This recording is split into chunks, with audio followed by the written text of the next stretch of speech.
Thursday, June 6th, the final day of intra-divisional play before CWL Anaheim, and a couple of questions.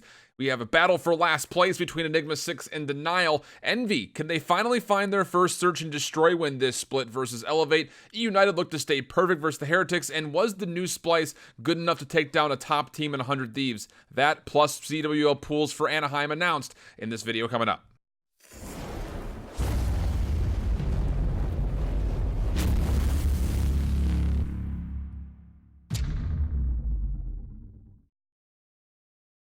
Yes, indeed, like I mentioned, a lot of things to consider going into our final day of divisionals here for Division B. Of course, CWL Anaheim coming up in the upcoming weekend, not this weekend, but the weekend after. And then beyond that, 2 weeks of interdivisional play where A will play B and B will play A, vice versa. A little cross-division action for 2 weeks, and then we'll be at Miami, and then World Champs. We're almost done here, family, but let's go ahead and take a look at the games for today. Like I mentioned at the top of the broadcast, Enigma 6 will be going up against Denial to start things off. Elevate versus Team Envy. eUnited looking to stay perfect, like I mentioned, versus the Heretics, and then 100 Thieves would be trying to met up against the metal that Splice has been showing with Nolson in the lineup. Would they be able to find a way to take them down? We'll start things off with Enigma 6 versus Denial. Now, I personally had this one going pretty easily for Enigma 6 based on the fact that they were able to play their last handful of games relatively well. 3-0 versus Envy, a 5-game set versus 100 Thieves, and then previous in the week before, a 5-game set versus Elevate, where they ended up losing in that one as well. But still, Enigma 6 looked like the better team just throughout most of these sets, and if you can take teams like 100 Thieves to 5, as well as eUnited to 5, you shouldn't have an issue with Denial. Not going to be the case today, as Denial would come out hot with a 250 to 176. That would start things off on our Arsenal hardpoint. Then again, for Enigma 6, this was, I believe, their map pick, as they were 2-0 in this divisional split on Arsenal hardpoint. Did not look so great for them here, though. Honestly, Denial just came out and absolutely fragged and looked great throughout the entirety of it. We would go to the Search and Destroy next. That would be played on Hacienda. A map that, honestly, has gotten a lot of reps, have Enigma 6 here, but it's Denial again. Finding themselves a convincing and easy 6-2.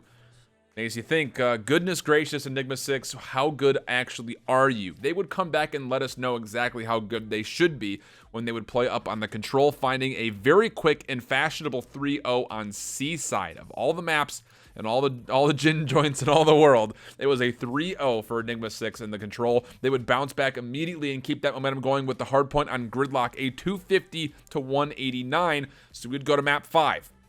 It'd be Arsenal. I'm not going to lie, I was sweating a little bit because Enigma 6 has not looked good on this map with this new roster. A 1-6 loss last week and a 2-6 loss last week. Denial, meanwhile, since they've built this roster, have been a perfect 4-0 on this map. A 6-5, 6-4, 6-3, 6-4. Enigma 6 would be able to stick with Denial for the entirety of the set, sending it to a round 11, where Enigma 6 had previous to this round been perfect. You kind of get by my genuine kind of dictation here that this was not going to go their way. Bance hits an incredible 2-piece nade on the back stairs of B, and that just led to Denial running through and running over Enigma 6 in the round 11. A 6-5. Denial wins this one 3-2. Hopefully, if you bet the spread, I did say spread and underdog potential. If you bet the spread yesterday, good, because you still covered it. If you bet the underdog like I did, that hurts a little bit. Honestly, this Enigma 6 team, we'll talk more about them in the future, but I'm just not sure what to expect from this team anymore. Elevate going up against Team Envy. This one would start off, and really, Envy, you just need to find a way to win a search. Just find a way to win a search and destroy. Just one. Just win one of them. Would start off in hardpoint, and Envy looked really solid in the hardpoint, although Elevate would not go away throughout it. We'd play this one on Seaside, and as Seaside does, lots of moments where there were opportunities for a comeback. Elevate not quite able to capitalize, as the full force of Envy looked much better today. A 250 to 184 there. Search and Destroy. Gridlock. A map that Elevate has had a lot of reps on, and honestly, this must have been their pick because they've been very two-dimensional in their hardpoint, really only playing Arsenal and Frequency, not really going anywhere else. So you figure that was Envy's pick. This must be, in turn, going to be Elevate's pick. It absolutely had to have been, because this was a 6-2 stomp. 6-2 stomp on the Gridlock search. So go to the Control, played on Frequency, and Elevate would not let off the gas pedal on Envy, sticking it to them through and through. A number of just insane spawn camping moments. A 3-0. relatively convincing control for Team Elevate. So we go to the second hard point. Would Elevate be able to put things away in 4? Again, they've been good in the respawn as a whole, and this would be their hard point pick. We'd go to Arsenal, like I mentioned, one of their 2 favored maps. And honestly, Envy looked very, very clean throughout this. A couple of Monka-esque moments, but honestly, Envy looked like a team ready to win a match. Finally, win this set. They looked like they're going to say, okay, we're going to 5. We're going to take this one all the way. They would win this one 250 to 204, a very close hard point between these 2 teams. So we would go to the final search and destroy. Envy, this is your map pick. Where do you want to go? How about one of the maps we have the most practice on? Hacienda for the search and destroy. Again, their record on this has not been great this week because none of their records have been great this week. And it would go back and forth, back and forth, back and forth. We'd go. It would go all the way to around 11. Envy, the worst team in Game 5s, also the most rehearsed team in Game 5s, would go all the way to round 11. They've played the most round 11s, and they'd lose. 6-5 the score. Elevate, take it. Envy. No search and destroy wins since, wait for it, their third match of the losers bracket? Third match of the losers bracket. What in God's name is going on with this Envy squad? You have to win a search. You have to.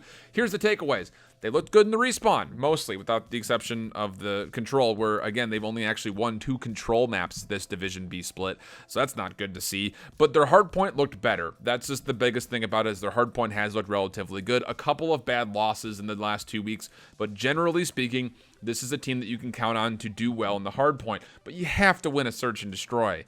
You have to. You didn't beat a single team in any map in Division B in search and destroy, and there are some of the worst search and destroy teams in this division in the CWL, so that's not what you want to hear. Fast forwarding, EU Heretics, this was a barn burner. I'm just going to give you guys the scores. I need you guys to go back and rewatch this one. I might just put it on repeat because this was an absolutely insane set. First hard point would come at us.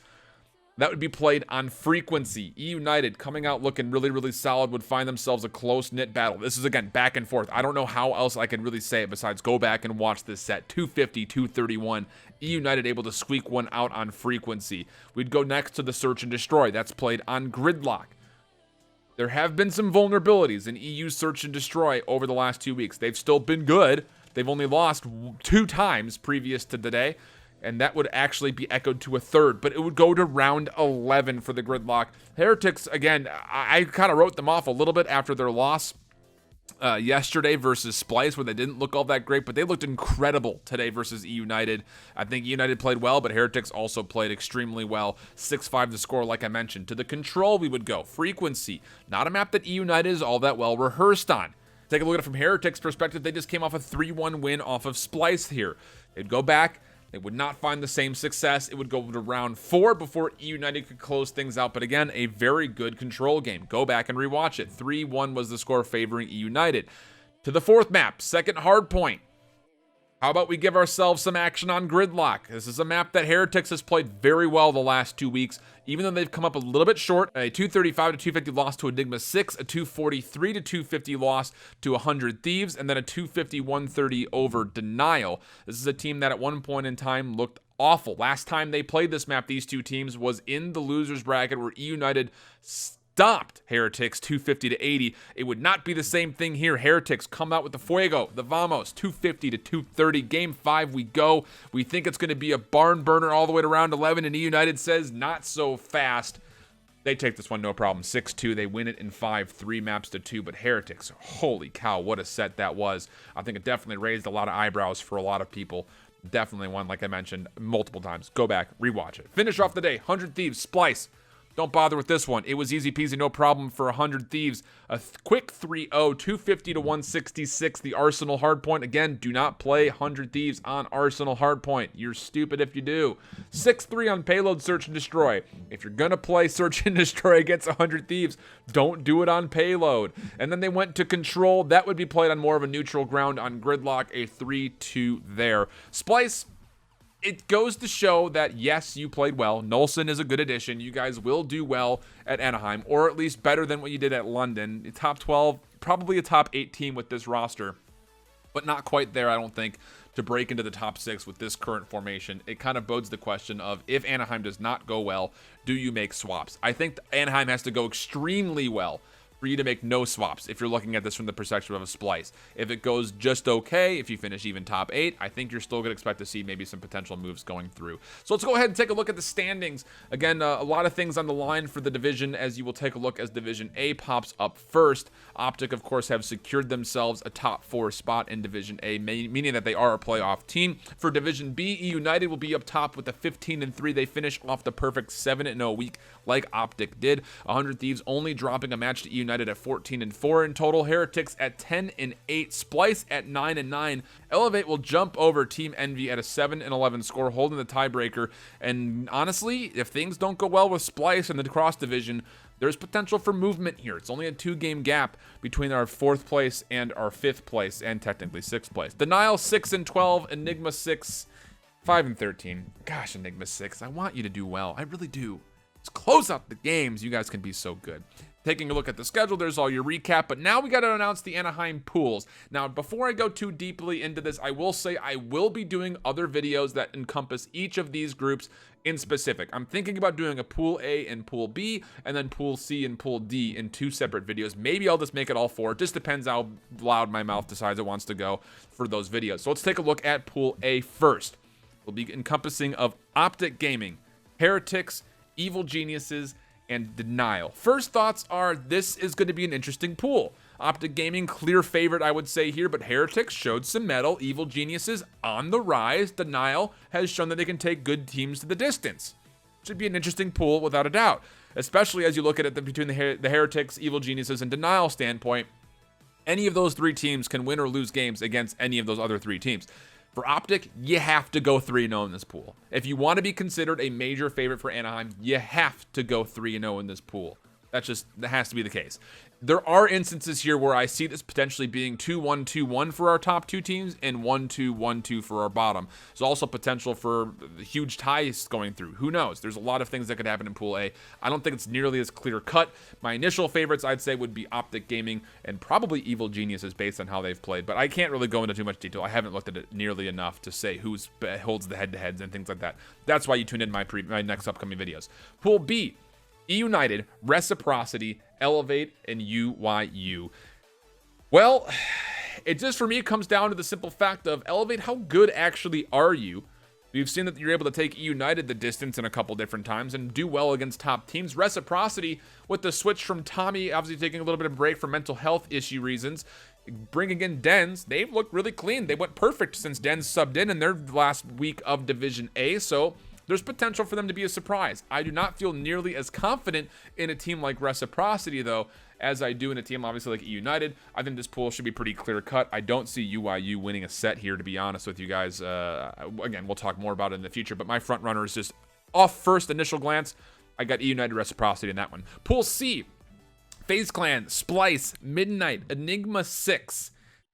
It's going to be a tough one, honestly. I don't think a lot of people have been out there saying that there's any sort of pool of death, but if I were to pick one, it very well could be this one because of mostly how many question marks there are. I guess I shouldn't say pool of death, but the most questionable pool and where anything can happen, I think, is in Pool C. We see that FaZe Clan's a major contender for sure, but Splice, Midnight, Enigma 6, Enigma 6 can beat any of those teams. I think they can even beat FaZe Clan. Midnight, if they play well, they can beat any of those teams, including FaZe Clan. Splice, who knows how good Nolson is? FaZe Clan, are you as good as you think you are? Have you gotten better at search, or are you just a one-trick respawn team? A lot of things that kind of will be left up in the air. Personally, I honestly don't see a situation where any of those bottom 3 teams couldn't be a top 2 placer. I've got FaZe Clan up top, I think.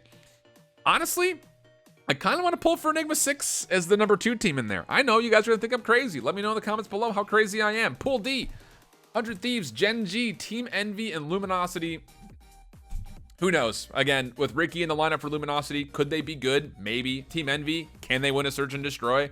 This is the right pool to be in if you want to win a Search and Destroy, because 100 Thieves has been okay at it. Gen G has been okay at it. Team Envy has been obviously terrible at it. And Luminosity's just not done very well either here. So this is kind of a weak Search and Destroy pool, is my first reaction. A very good respawn pool, at least for 100 Thieves and Gen G in specific. Can't wait to watch that match. But personally, I think this one is a pretty clear-cut 100 Thieves and Gen G. I do not anticipate Gen G coming out and being nearly as cold as they were after London. I think they'll come in with a little bit more fire, thinking that, hey, we could have had an opportunity to finish top 3 at London. We need to finish top 4, if not top 2, at Anaheim. If you want to be a major contender for World Championships, that's what you have to do for Gen G, and you will get a good test here against 100 Thieves while getting a little bit of a warm-up you would anticipate versus what would be a weakened Luminosity team and clearly not a very good Team Envy squad. At least they can get some practice in the respawn. That would be some good sets. The respawns in this matchup, in this pool, I think are going to be pretty decent.